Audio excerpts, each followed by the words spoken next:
Good evening, everyone. It's been a long time coming. Probably a bit too long there. But I'm finally back again with my usual guest, Bobatron, or Rob Avister, if I could pronounce his full name correctly.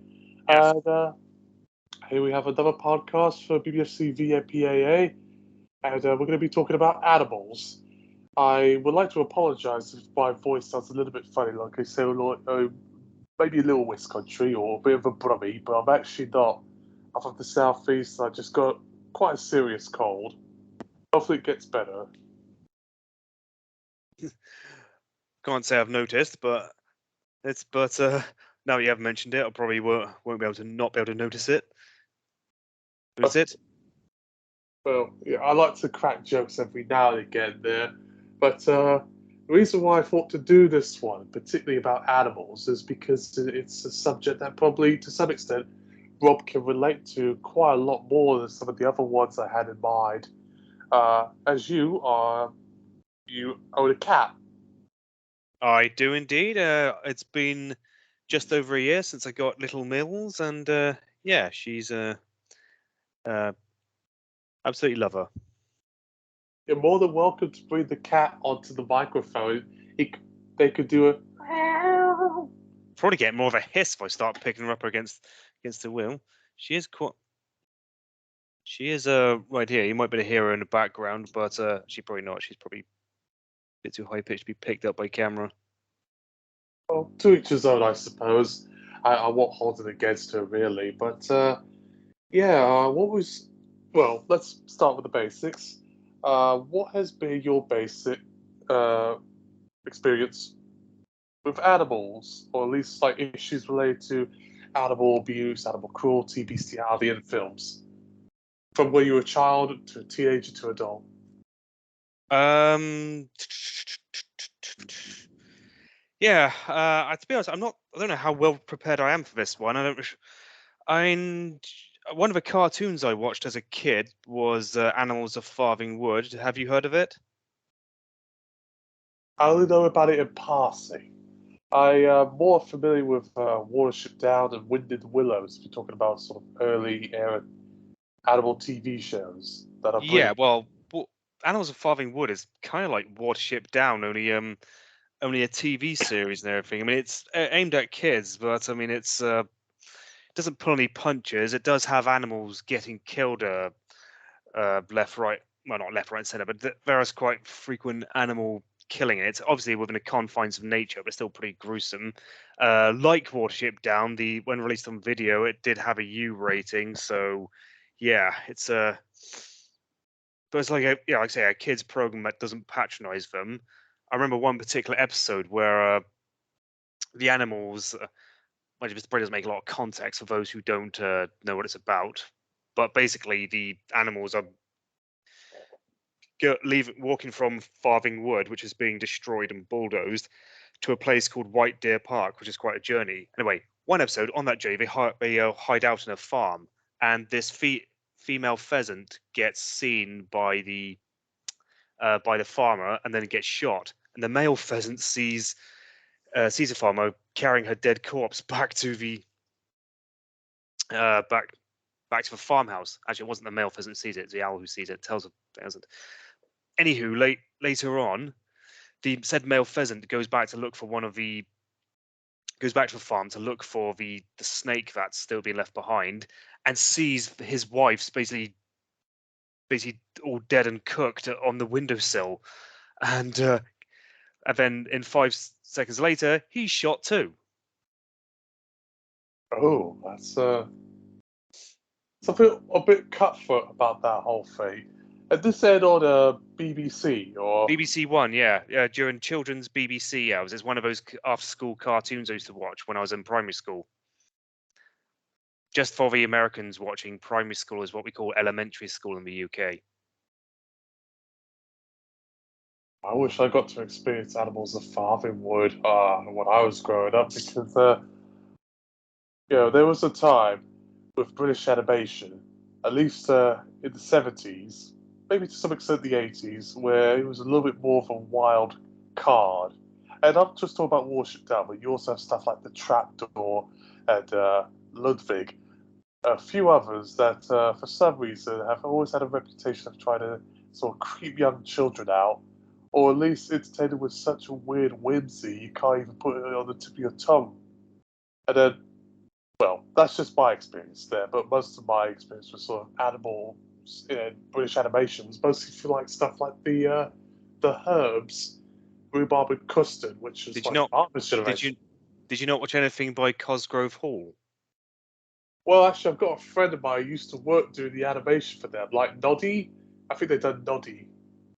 Possibly. I'm thinking Danger Mouse and Duckula are the other two flagship ones, but also as Victor and Hugo, and later they did Phantom Cat. I didn't watch a huge amount of that, but Danger Mouse and Duckula were probably their two greatest uh,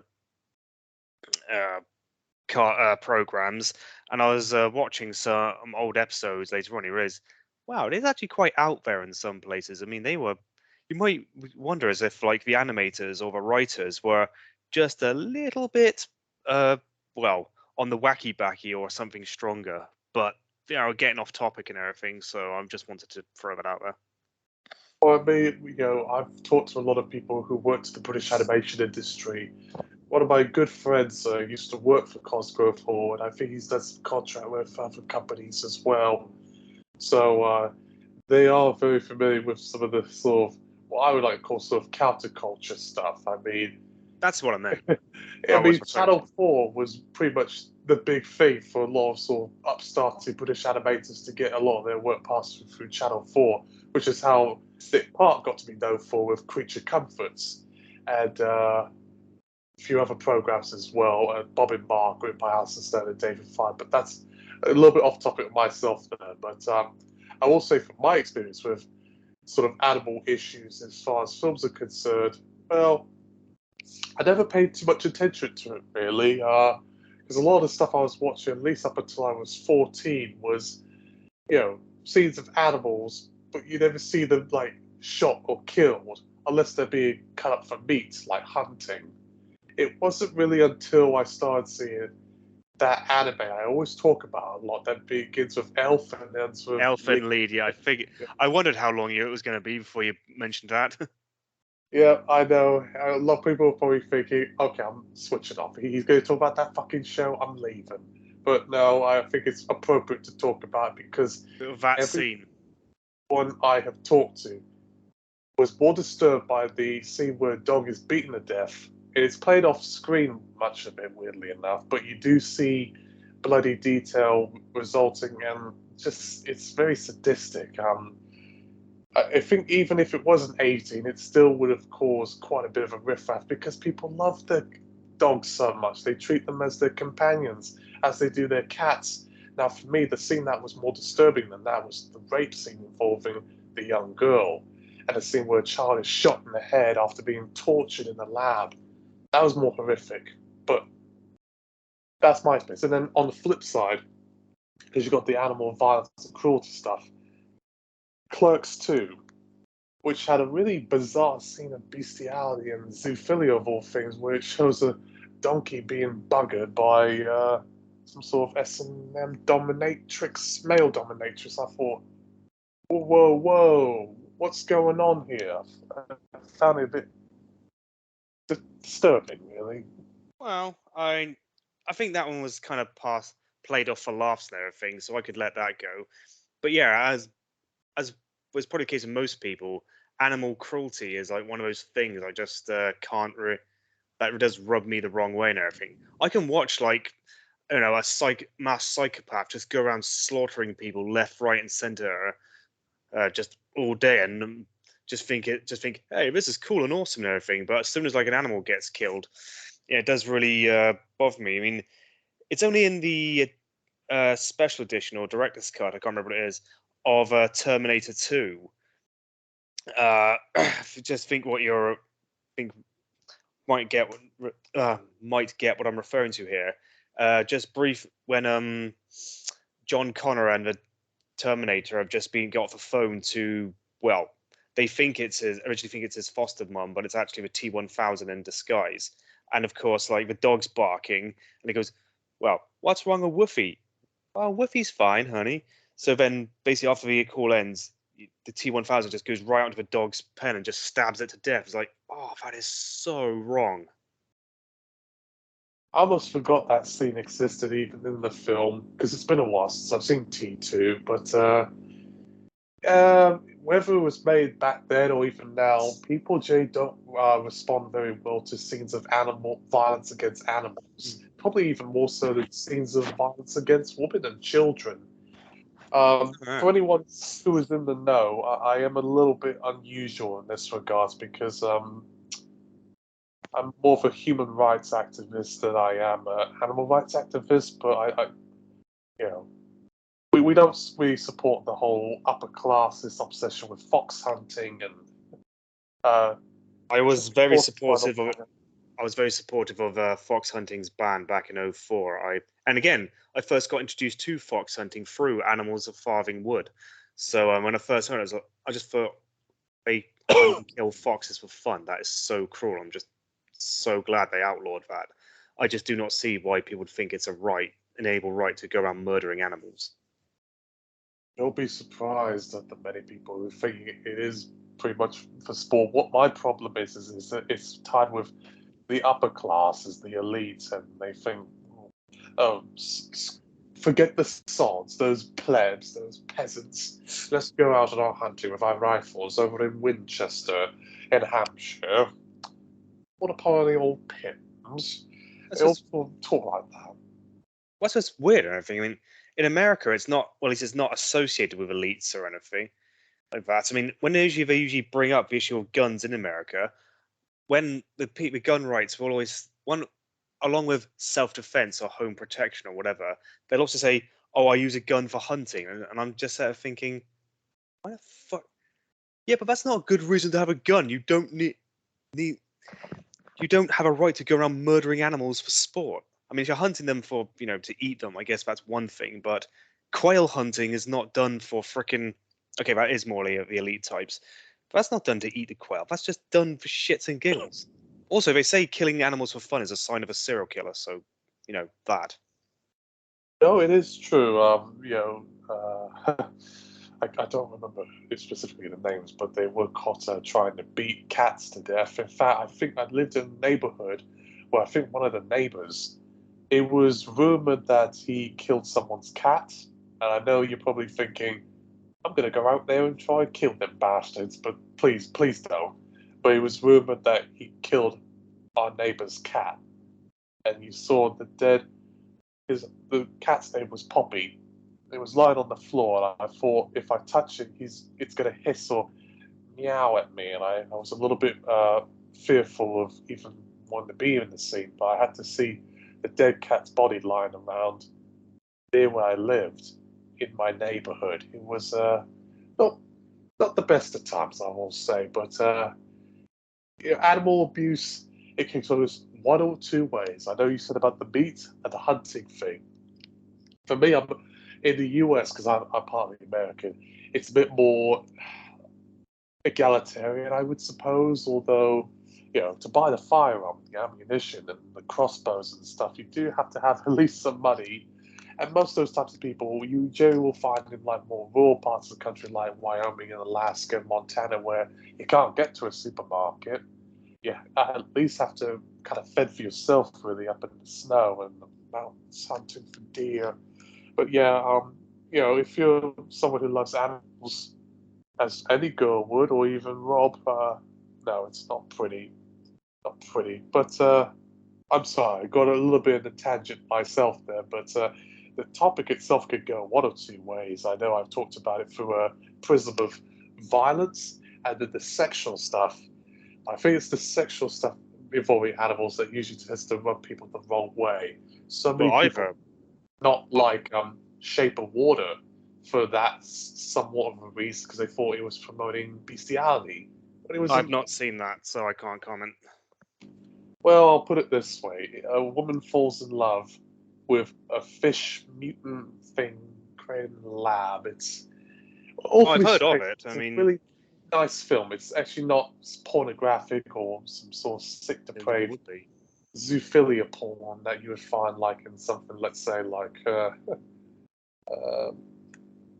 I don't know, Clerks 2 or Max My Love, which is a French film involving Charlotte Rampling getting it on with a monkey. Oh, nice. Or watching a Blue Mountain State movie had a scene where a man's doing a go. It's like fucking Wales. No offense, they always seem to stereotype Welsh people as sheep shaggers, but I never saw it. Well, of course, it doesn't actually happen. There's just one of those jokes that goes around because there's a lot of sheep in Wales. It's why they say the same thing about New Zealand, because they've got more sheep than people. So people just make jokes about them being sheep shaggers. Not actually true. On this subject of animal cruelty thing, well, on stage animal cruelty, other films that came to mind have been, there's the first Halloween, albeit I don't know if you see it particularly on screen. There's Dog Soldiers, which I think you've said you've seen. I've seen Dog Soldiers. It's a very strong 15. Oh yeah, when I first saw that, that was like shortly, not too long after they'd loosened up at 15. I'm just sat there thinking, wow, if Furman saw that, that'd be an 18.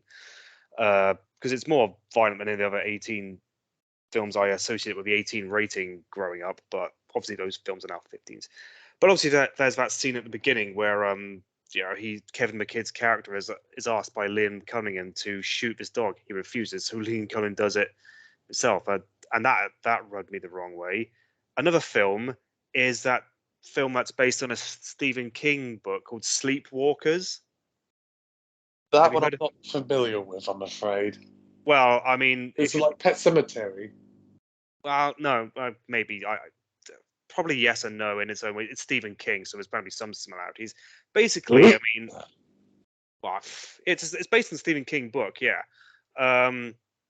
It came out in '92, I think. I can't even remember now. But basically, I think the Sleepwalkers are essentially some sort of vampire-like creatures, but apparently they're vulnerable to cats, and cats can sort of sniff them out and everything. Some of that. Anywho, I'm giving too much of it. By the way, if you've got your phone separate handy, you might want to quickly Google it or Wikipedia it, just so you have a vague idea of what I'm on about. I always But have my MacBook at the ready, so I'm more than happy to check it for you. Hopefully, the keys don't make any noise here. I don't care if they do. No, but seriously, yeah, you do that. But anyway, back on topic. Yeah, there is like a big fight scene towards the end with this sleepwalker type person again, who I think is some sort of psychic vampire or vampire. I can't remember what it is. I've only seen it once, and it's not that great a film. But anyway, the cats are attacking her at one point, and of course, a few of the cats get killed in the fight, and oh boy. I do not like the idea of cats being killed. Oh, as you're a pet owner yourself, I would completely understand why. Cats have always been my favorite animal. I do like dogs as well, but I've grown up around cats and I've always had a big soft spot for them. For me, my favorite pet, I don't have one, but he comes around every now and again, is a little lizard. Oh, Sometimes I like to do push-ups near where I live. And my grandmother has a turtle, so we're always more than happy to talk about the turtle as he traverses through his habitat, as if it's like a Richard Attenborough type documentary you see on BBC. Now, speaking of turtles, Cannibal Holocaust. Ouch! I've not seen Cannibal Holocaust. I've seen Cannibal Xerox, which, whilst most of the violence is now intact, the BBFC have still not released it uncut due to some scenes involving animal cruelty. Because I was going to build to that eventually. Animal cruelty is still one of the things that the BBFC won't allow in any film, even at 18, because legally I don't think they're allowed to. Like, animal cruelty is still just banned from movies in this country. Some films are still complete cut. Just do it. I mean, Rambo 3 and Conan the Barbarian, and I think Conan the Destroyer as well, are still cut mandatory over here because there's a one or two scenes where a horse fall has been happened through using tripping. In fact, Tom actually had this discussion with on one of his podcasts, not ones with me, with some other guy, about the film Butch Cassidy and the Sundance Kid, I remember which, seeing that. That was a PG for a long time. yeah, and it was uncut. It's been bumped up to a 12, but it's actually had a bit of footage cut now because one of the scenes of having a horse fall was done by a tripping wire, and of course that if it's actually deliberate animal cruelty, then it will be forcibly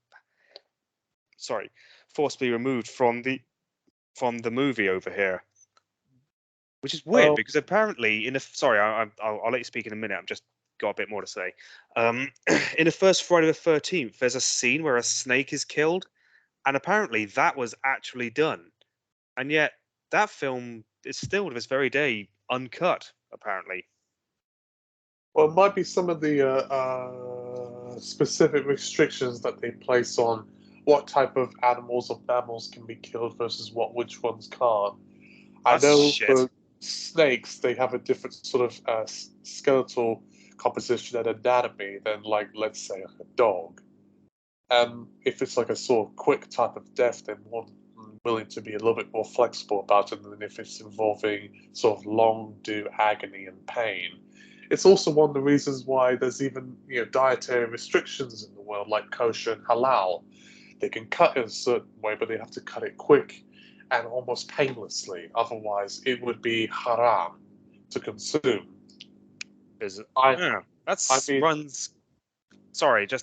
that runs contrary to something I've heard because Poland recently, well, I say recently, a few years back, passed a law banning kosher and halal slaughter on the grounds of animal protection because when you're doing kosher and halal slaughter, they can't stun the animal, so it tends to, which means that when the animal's is killed, it's done quite painfully. And I remember one of my friends who I follow on Facebook and Twitter, but also on YouTube. While he is like hardcore left wing, like anarchist and everything, he's also a hardcore vegan. So he actually did turn around and say that yeah, he supported the law because he can't endorse that method of killing. But then he does bring up the issue of how KFC do it as well, which is also unbelievably barbaric. I know for a lot of people go to KFC or even just eat cheap chicken you can get at Tesco because it is one of the cheaper meats that are available and around. But sometimes they do make, well, actually, a lot of the time, they make it in factories where it's like crammed, not very ethical or free range, as they would say on like the packaging. And it's more like just like a streamlined process where, and many of them, they'll just inject hormones to make the breasts and the thighs fatter, so they can sell it over at Tesco for about £4.50. I think it's a bit voodoo of it whole. If you put too much artificial ingredients or hormones into foods, it will come into the consumer ultimately, eventually, in the form of cancer or disease or even obesity. But It's that's, I guess, you could talk about it in the context within animal censorship, but I think that's more to do with meat and human consumption. That's more of a that is science type of podcast, not something yeah related to that that films. that is yeah that is that not related to animal rights. It's more related to although if you could say it's like well they're force feeding animal their livestock horrible stuff, which is a to like get them fat or something, which is in itself quite unethical. But yeah, that's more of a concept of health and safety and consumer right. So yeah, But it's not really it, related to our topic. but in some way, it does tie in all together. Which I'll mention in just a moment, but I will say about the Cannibal Holocaust scene. Um, in an uncut version, which I think is still illegal in British law, it shows the turtle being killed alive and then being eaten by the documentary film crew that was supposedly trying to investigate the sort of disturbing actions of an Amazonian tribe. And we see it fully alive, uncut, quite in vivid detail with blood and gory innards that are being exposed from the turtle that's had its shell and everything else open. In question, that scene is quite rough. You usually would not see something like that in any film unless it's like a Amores Perros or like a Alejandro González Iñárritu film, who's one of the few filmmakers I'm aware of that openly shows animals being cut up or killed and doesn't even think twice about it. But that's just my take on it. Yeah, And, I mean, I remember watching one episode of Cutting Edge Films. I was talking about one of the Hellraiser films. I can't remember which one it was, but there was an episode where a character kills and skins a mouse, and originally the BBFC wanted to cut that because they believed it was a real mouse. But then the director or producer or someone involved in the film brought the mouse prop in, showed the mouse prop to the BBFC to advise them, no, it wasn't a real mouse. It was it was a fake and everything. It was staged. Because of that, it got left in it. The BBFC allowed it into the film. I'm actually a little surprised about that. They're quite strict on that sort of matter. But I know if you ever get into sort of trouble with regards to animal abuse matters in films, you usually will have to at least show like some sort of documented proof or get some clearance from the American Humane Association, which often not monitors when animals or mammals are being handled by film crew and staff and whatnot. So I understand. Well, that's usually a disclaimer in the credits to say no animals were harmed in the making of this production, which, well, obviously they can't put that in there if it's lying. So that obviously does help them get. Obviously, in America, that wouldn't be a censorship issue, but in Britain it can be. But Oh, no, certainly. I think there was even a movie that I thought it was a Mexican animation, weirdly enough. It's PG-13 in the States, but in Britain it was known as Little Rooster's Excellent Adventure. That was a PG animation that dealt explicitly about cockfighting, which I know there's an NFL player that got in legal trouble. I think he was arrested for it, called Michael Vick, and he was doing some sort of thing like that, but with dogs. But in this case, we see chickens or hens and roosters fighting in sort of like a boxing ring sort of thing. It's quite comical, but I was almost thinking this movie's never going to get played in Britain because it depicts cockfighting.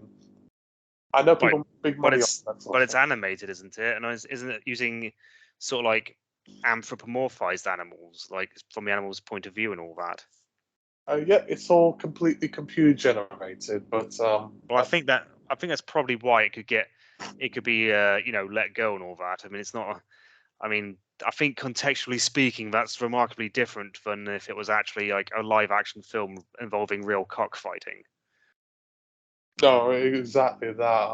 Well, now thinking about it, it just reminded me.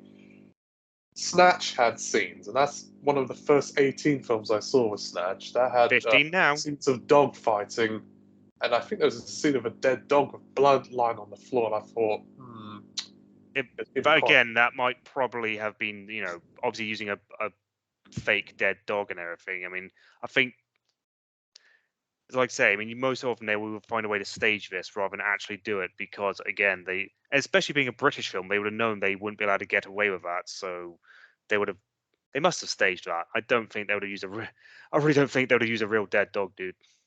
Yeah, no, you're absolutely right. I don't think Guy Ritchie's that stupid. I mean, Well, I don't think he's that sometimes. callous or cruel or vindictive. No, maybe if it was Nick Love, but if it's Guy Ritchie, who's had Ugh, experience Nick working Love. with big boys, he did the fucking Aladdin remake of all places. So yeah, I get what you mean there, but I probably wanted to get back to my point about, I was saying about ethical farming. Well, Yeah. in the 80s and the 90s, it was quite big business for a lot of these sort of charities and organizations that were promoting certain causes to have ads that play before films that were frankly quite disturbing and controversial, had graphic imagery, and many of them would be past 18. Some of them 15, but mostly 18, on the basis of showing and raising awareness of the issue of animal abuse or unethical farming. There's Tom probably would know this because he knows, like me, about advertising and PIFs, public information films. And there's a very famous one that was from Lynx, not that fragrance or spray, but it was a charity organisation that was in Dunmow, Essex, but they now called it Respect for Animals.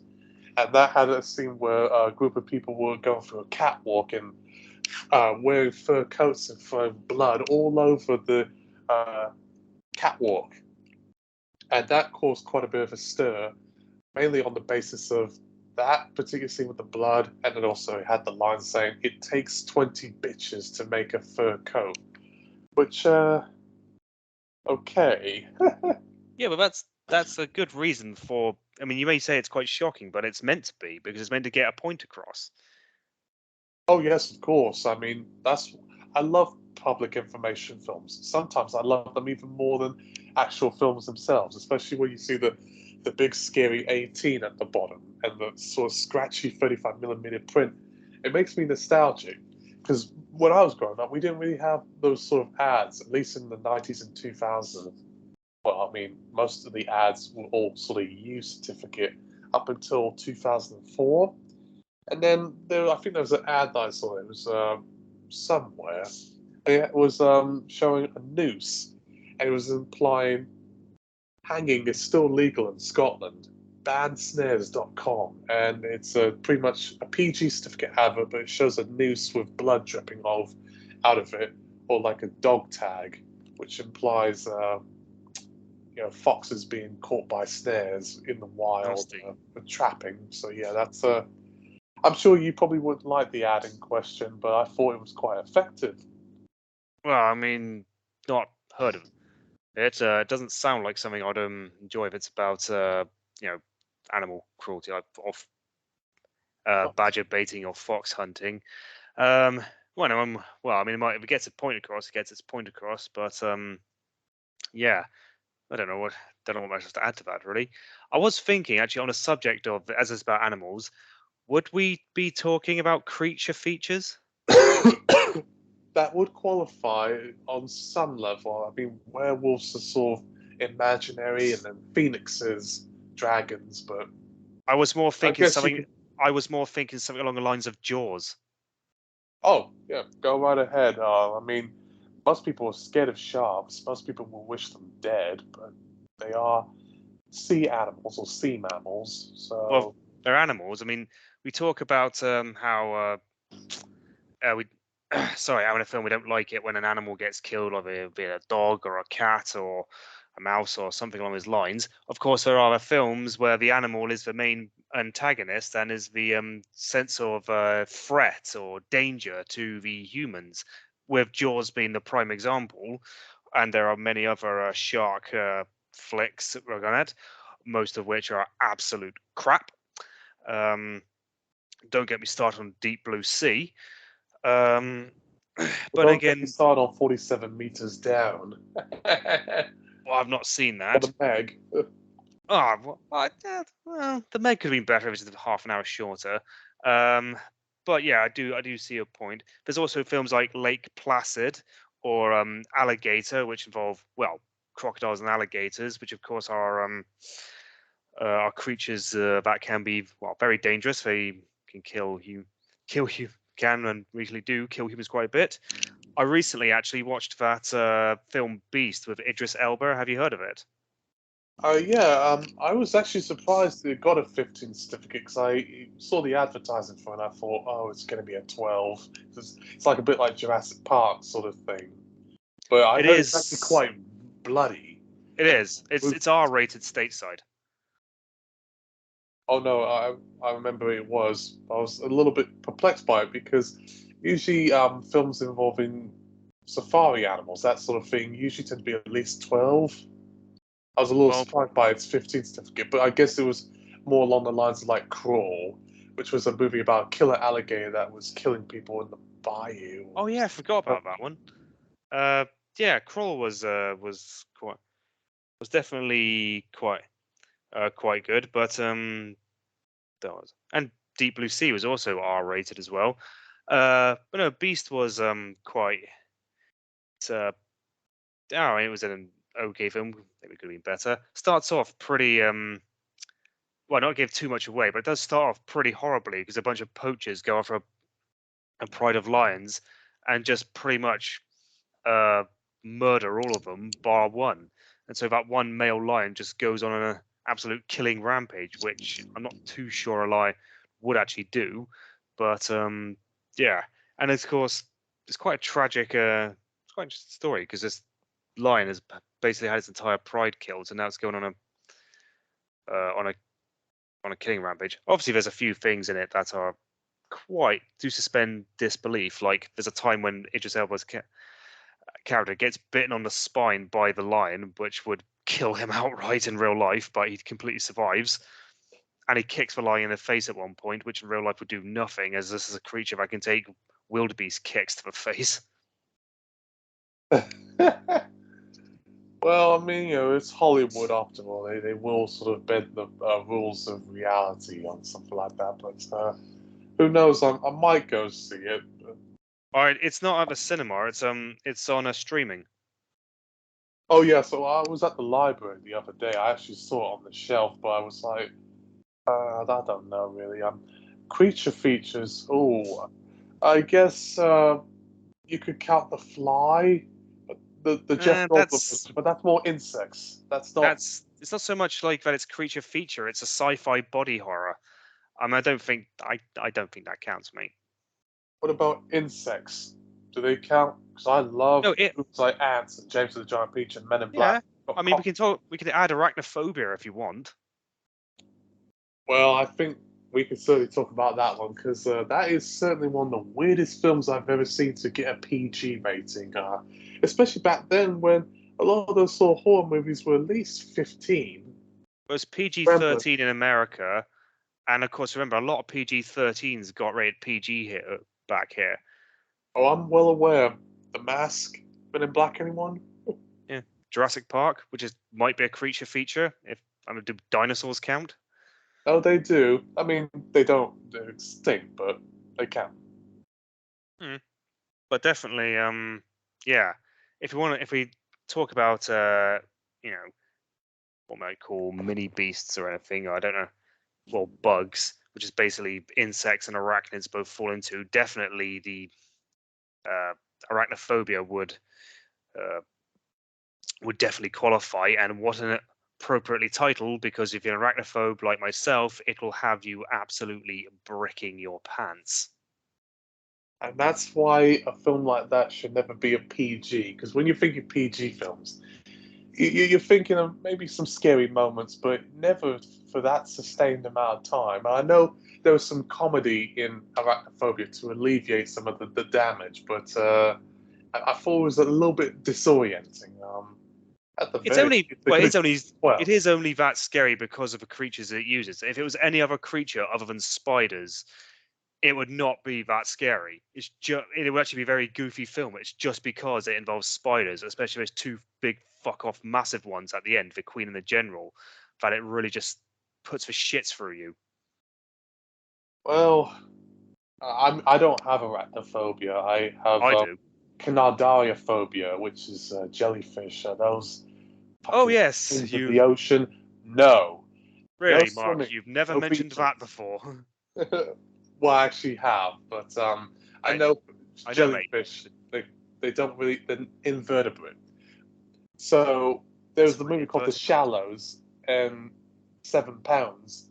They're not really creature features, but I know The Shallows had that scene involving the jellyfish, and she was stung by it, blatantly lively. I thought, I'm gonna leave the room. My mother saw it; she liked it, but I did not like that one scene. And then 7 Pounds has Will Smith, who we now know who slapped Chris Rock, actually tried to kill himself by getting stung by a jellyfish in a bathtub. That was horrifying to watch. It was a 12 because of the suicide element, but yeah, that felt like an 18 to me in terms of emotional impact. While something like, let's say, a movie about dolls coming to life would more like be like a PG or U for me. Dolls don't scare me; they're actually quite funny. Dolls But maybe not. Clowns, on the other hand, they're scary. But I mean, I know that's going a bit off topic there, but it does pertain to some level about animals and everything in between. Well, if you're talking about sort of like big stuff, because I know we've talked about Jaws till the wheels come off, just like I talk about certain titles till the wheels come off. And that's a movie that should have never been a PG or an A certificate. I think they slept at the wheel on that one, or at least Steven Spielberg was giving them bribes to oh, get. you mean Jaws? Well, Yep. like I say, originally the state size it was going to get an R rating. They removed like a second or two of footage, it got down to a PG.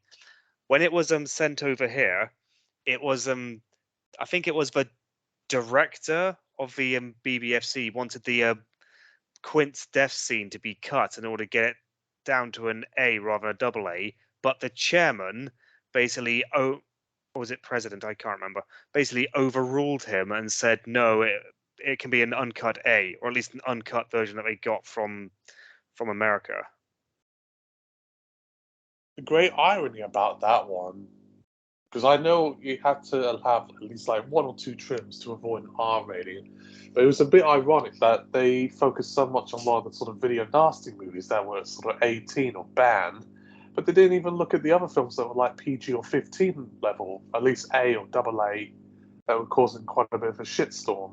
Because Mary Whitehouse probably would not have liked Jaws being a Well, PG. no, I mean, yeah, I'm surprised. Me and Tom have spoken like at great length about Watership Down its U rating and how Mary Whitehouse never said a goddamn thing about it. She was too busy talking about all the films like Straw Dogs, Exorcist, and Life of Brian, which are aimed at adults, or at least mature audiences anyway. Exactly. Just Most of her targets were hypocrisy. 18 films, or films that were on some level banned or heavily cut, which that we could go on that for quite a while. But I know you've talked to Tom on a level about that sort of thing, so I probably won't bring it up again on another podcast. But yeah, it's a bit of a strange one, I will say there. Another film I was going to ask if you've seen. It's not actually a big full-on theatrical released film. It's more on a sci-fi channel, Marabunta. Is it about spiders or like a Ants. Sharknado sort of thing? No, it's about ants. Oh, I probably would like a movie like that. I usually like movies about insects, particularly CG animated ones. It's not an animated one. It's live action. It's about killer ants, basically. I don't think they're called bullet ants or anything. Fire ants or army ants. And basically, well, they just they go around killing people. So basically, and it is quite disturbing. I see people get swarmed by these ants that just start devouring them, and eventually you just see their bare skeleton left after a bit of time. It's just, oh, what? Not a nice way to go. I have to check this one now. In my spare time, I'm a bit inundated with film and TV titles at this time, but I am always curious to see about sort of these weird little insect movies that are like real terrors. I'll say. Do you know if it's 15 or 18? I think it might. No, I think it's 12. People's skeletons exposing something like that. Wow. But it's not like massively gruesome in a way. I mean, obviously, it'll be no more gruesome than Jaws or anything. In fact, I'm just Marabunta. Oh, it doesn't say. Oh, I don't have it. What's it? What's going to say? Age rating, but it probably was never released on video over here or at the cinema, so the BBFC probably never got their hands on it. But that happens. I mean, there's a lot of sort of titles on Disney Plus that have never been officially rated by the BBFC. So they sometimes won't post their own sort of algorithmic rating onto the film or TV show in question, which I don't like. I don't like the algorithm system that they use, but got to live with it. wow, that makes. I understand. Also, while we're talking about creature features, have you seen The Grey? Oh yes, the Liam Neeson where flies the walls. I will find you and I will kill those walls. Sorry, I had to do his accent a little bit. And he was with a crowbar and kill some black people. Sorry, bad joke. Bad joke. But yes. Yes, very. Oh yeah, of course. Yeah, Liam Neeson and about the issue. Oh yeah, that's yeah, that old chestnut. But they say the Grey probably did for wolves what Jaws did for sharks. In other words, it portrayed the creature in an incredibly demonizing and unflattering manner, where it's just these, quite magnificent creatures, quite respectful creatures, are just portrayed as these bloodthirsty monsters that will just kill you as soon as look at you, and well, they're not. I mean, with some animals, like bears, you have to approach very cautiously. Don't look at them a certain way, or don't run too fast, or they will come for you. I don't really go out in the wilderness that much. I've been to Farm World, which is not too far from Canterbury. That was in a contained setting, almost like a zoo. But yes, sorry, what film were we talking about again? I was lost for thought. I thought, well, most recently one I brought up was The Grey. Oh yes, yeah, I remember seeing that quite a few years ago. It's actually a more contemplative film than I imagined it to be. Yes, it had the animal kills, but I think it was more of a story about a bunch of men who were kind of on their last rope, and one of them's a bit suicidal, anyways, and ultimately tries to fend for himself after a nasty plane crash. And yeah, the scenes in question are quite strong, but I think it's fine at 15. It is Mm. not like The Revenant, which Well, sort of is on the upper end of the category. I know that has a scene where a man is brutally mauled by a bear. You can see his throat being slashed. And then Annihilation had a scene where there was some sort of mutant bear attacking a young woman and rips her jaw out. Let me remind you, that's a 15 certificate, by the way. It's by the guy who done Ex Machina and 28 Days Later. well, yeah, but I think in situations like that, because it's either a regular creature feature and everything, or it's a sci-fi horror, something like that, rather than something sadistic on the level of Saw or Hostel, they tend to be a bit more forgiving because of the context. At least that's what I think is the No, reason. you're right there. I mean, if it usually has some sort of sci-fi underlying, they're usually a little bit more flexible about that sort of thing. Even if it also has the sort of historical component that, like, The Revenant had, which I know we talked about in the past before, but the scene that actually was more disturbing for me was the rape scene involving an indigenous woman and a Well, French fur trapper. definitely far worse. So, there was a scene where we see Domhnall Gleeson. Domhnall? I don't know how you pronounce his name either. He's scalped. We see his head on the scalp, and this gory detail. It was, ugh. I don't like scalping. It rubs me off the wrong way. And well, criminal abuse. Oh, I'm sorry. We should have mentioned this much earlier on. I haven't seen it myself, but I'm sure millions of people already have. It's Guardians of the Galaxy Volume 3. Oh yeah, oh Wow. yeah. Probably didn't bring that one up a bit sooner. Wow. I was very shocked to hear so many people were upset by those particular scenes, more than they actually were the F word, which was a Well, first MCU. it's only one F bomb, and it's in a 12A/PG rated film. So I was just surprised that the MCU hadn't dropped it in a bit sooner. And as someone who has seen the film, I really think they wasted it. You know, oh, you're talking about the F word. Okay. Yeah. What singular F bomb is like? Okay, when are they going to use it? Really? That's where you drop it? So I Okay, well, you do you. saw the clip on question on YouTube, and someone tried pirating it from the screen, and he was like trying to open the door or something. He was like, "Open it, jiggle it." So wait, I said, "Open the fucking door."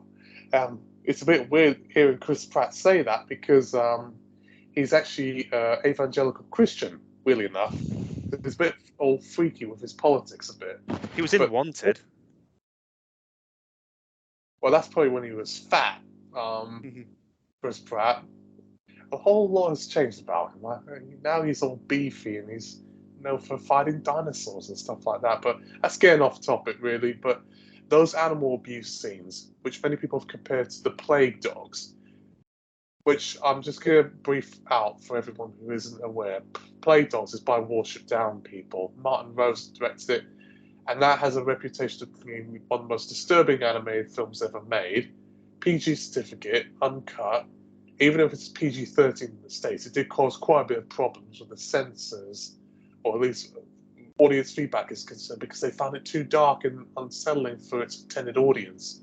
It's got scenes of mouses being syringed, a man being shot in the face by the dogs, and a dog being sent to an incinerator because it was defective or being dumped into the rubbish.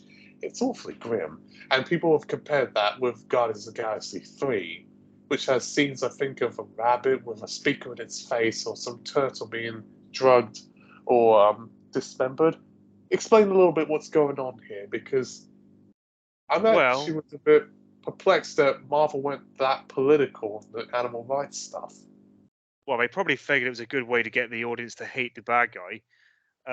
It was just basically going a bit into the character Rocket Raccoon's backstory, and how he came about. And of course, well, not to give too many spoilers away, yeah, this guy was doing his experiments on animals, which is what made them sentient. But of course, has also made them somewhat bionic by giving them attaching all these inorganic matter to them, like robotic arms and everything. Um, I don't think on screen you actually see a huge amount of abuse going on. At least I didn't. At least I don't recollect anything. It's very heavily implied, but due to how well the James Gunn does the movie, the implications really do hammer home, and you probably think you've seen you more than you actually have. It just the implied cruelty though just does hit you in the feels, but obviously that's done deliberately to make you realize that the bad guy, uh, the high evolutionary or whatever his name is an utter cunt who who deserves to die. I'll take your word for what you just said about that. Because from some of the clips that I have seen, the photos, it does look as though Will Poulter's character is somehow involved in this whole conspiracy. At least that's what I'm getting at. Kinda, but not really. It's he's more of a third party in the whole scenario. Okay. I just was curious, that was all, because there was a lot of reviews on Common Sense Media and a few other platforms there that said, I wish I never took my chance to go see this movie. It was so terrifying, or it really upset me. I started crying after leaving the cinema. And to hear responses like that come out of a Marvel movie certainly sort of harkens back to some of the hoopla about Doctor Strange 2 It's not as or bad as Doctor Eternals. Strange 2. It's not as bad as Doctor Strange 2. That one really pushed that PG-13 and 12A rating to its limits, if you ask me. What about Eternals? Turtles? What, you mean the Turtles and Guardians of the Galaxy? Eternals. Oh, Eternals. Right, sorry, I'm misheard.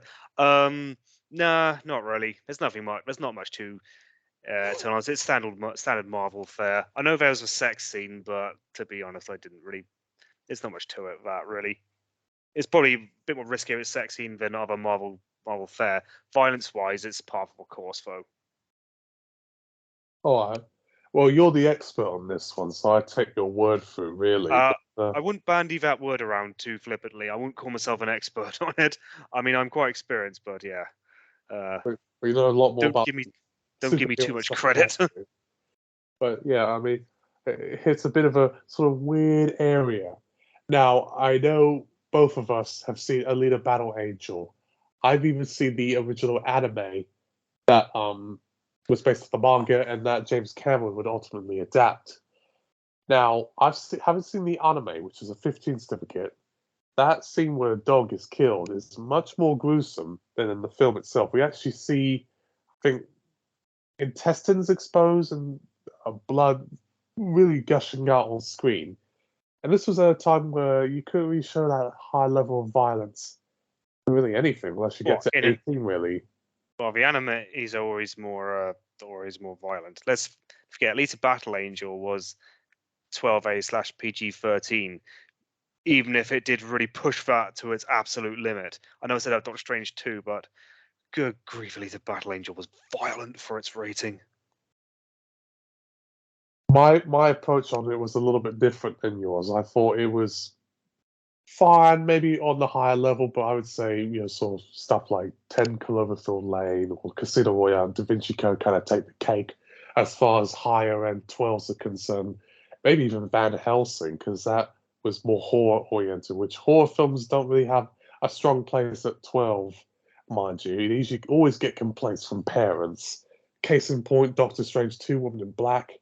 But yes, that dog scene, I'm sure, was not well responded by very many people. But trust me, the anime version that was a 50 certificate by Manga Entertainment was certainly much more gruesome. I thought, oh, I wasn't expecting it to be that detailed. It was even more detailed than the Elfin Lead scene, where much of the Elfin Lead scene was sort of shown off screen, but you do see blood pouring out on the ground after they beat it to death.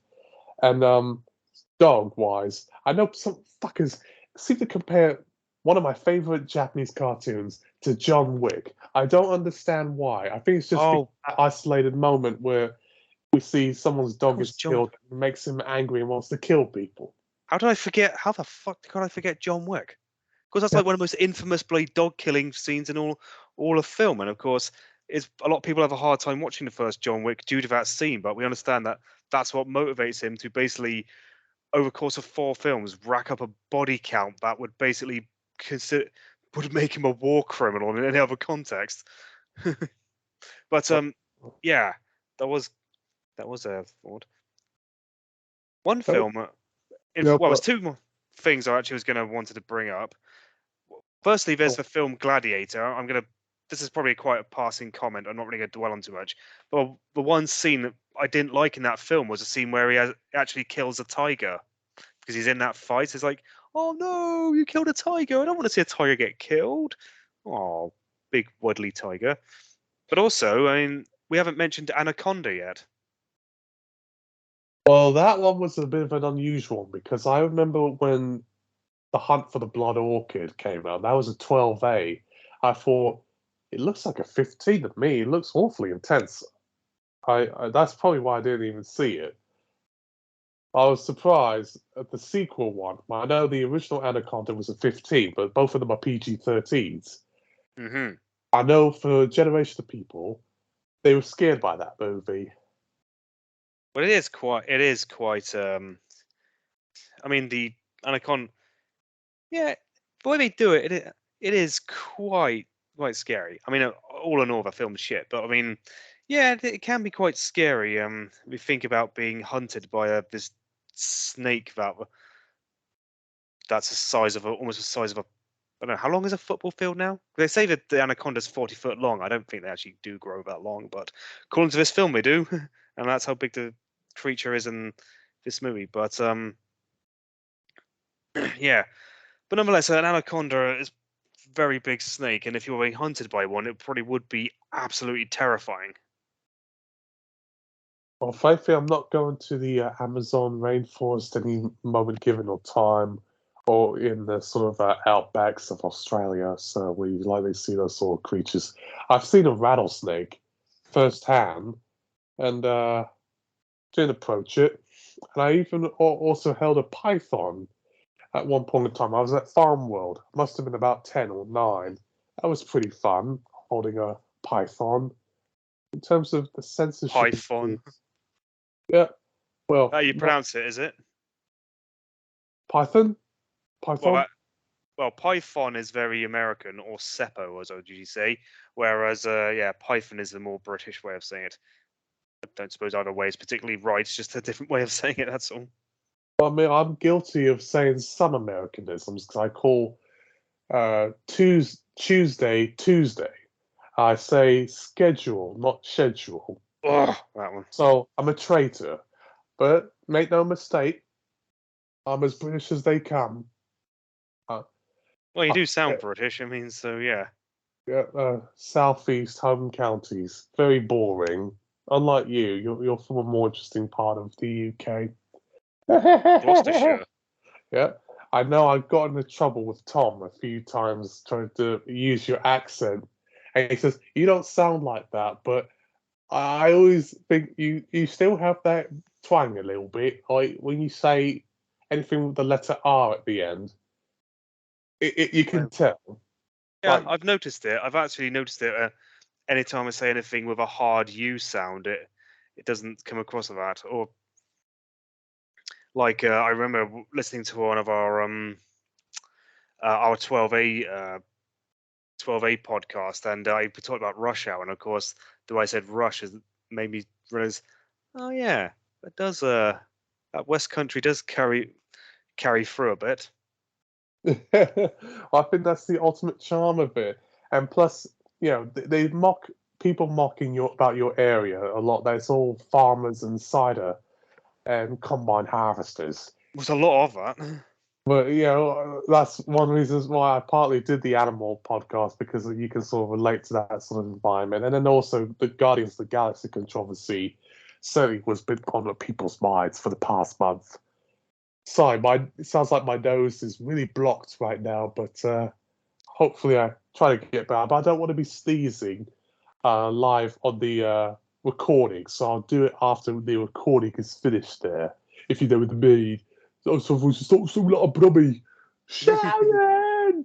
But I don't know if you have anything else to say in regards to animals, because I was going to say, for you as a question, what has your experience been with sexual abuse involving animals?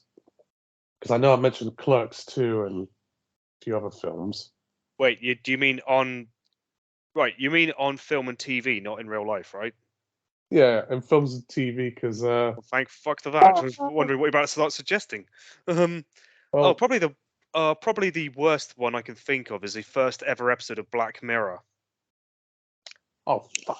You made me. I forgot about that whole show all this time. But yeah, I've seen that years ago, and I thought, what on earth is this a 15 for? I was not comfortable watching That was the first. bestiality The first in a episode was an 18, wasn't it? Sorry to interrupt.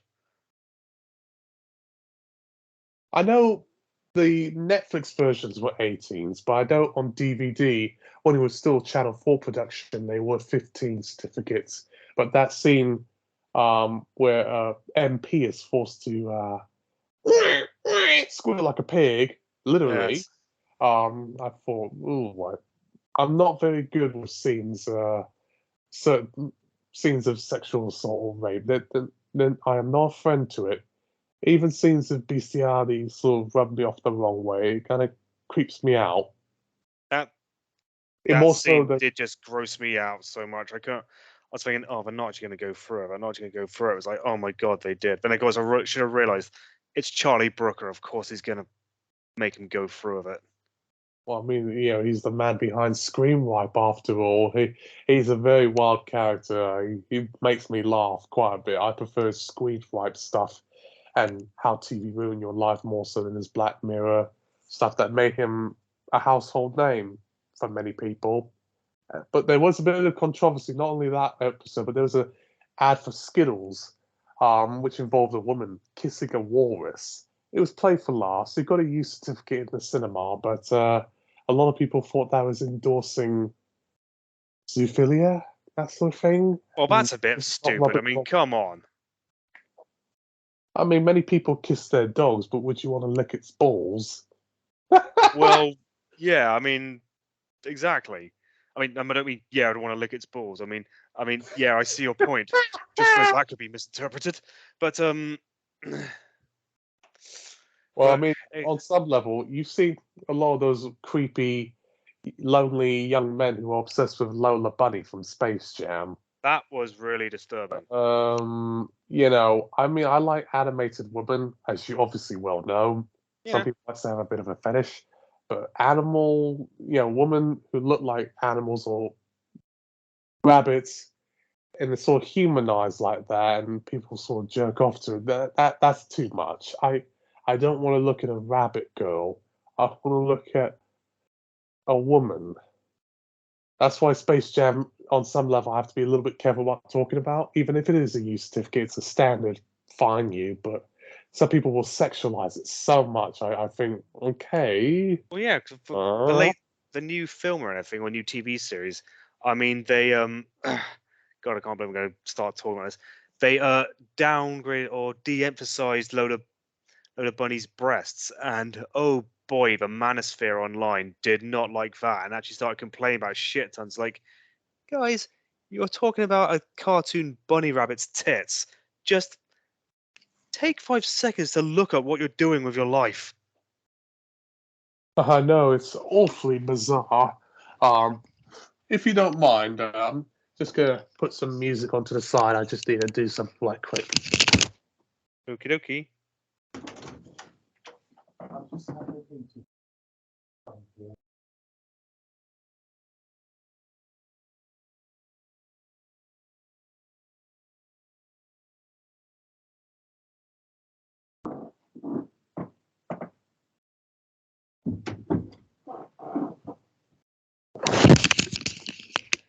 Hopefully that wasn't a bit of a disturbance. I can sort of keep the silence on there, just mainly for comic relief. But what was your last thoughts you were going to be saying? I was just commenting on the sadness of a bunch of guys on the internet bitching about a cartoon rabbit's tits. I know, it's awfully bizarre, really. I mean, it's one thing to talk about Elastigirl, or just Rabbit, or okay, I'm gonna stop here because that's getting into a bit of pervy territory. It's like me talking about Pulp Fiction a lot, mainly because of Mia Wallace. You probably picked up on a few things since you've seen me. Well, I mean, I've probably picked on a few things, Mark, but I'm not ready to confront them just yet. All right then. Well, to each his own. But I'm very grateful to have you on board finally again. I'm very grateful for you to be inviting me and having me back. It's been a while since we last spoke to each other, and I have missed these things, and I'll be very more than ready to do the next one when the time comes. Absolutely there. And we like to thank everyone who is for listening right now. Usually at the end of these videos, they usually ask for like Patreon support and subscriptions and stuff, but I don't think I'm quite at that level where I can be asking people stuff like that because I'm not PewDiePie. I'm not Chris Stuckman. I'm not this famous asshole who likes to make himself look at me, look at me, look at me. I do this mainly for fun and for my own interest in film and media and contacts. I actually don't get paid to do any of this. I do this all for free. Hopefully that will change in the very near future. I'd be pretty miffed if you were getting paid because I haven't received a damn penny for it. Exactly there.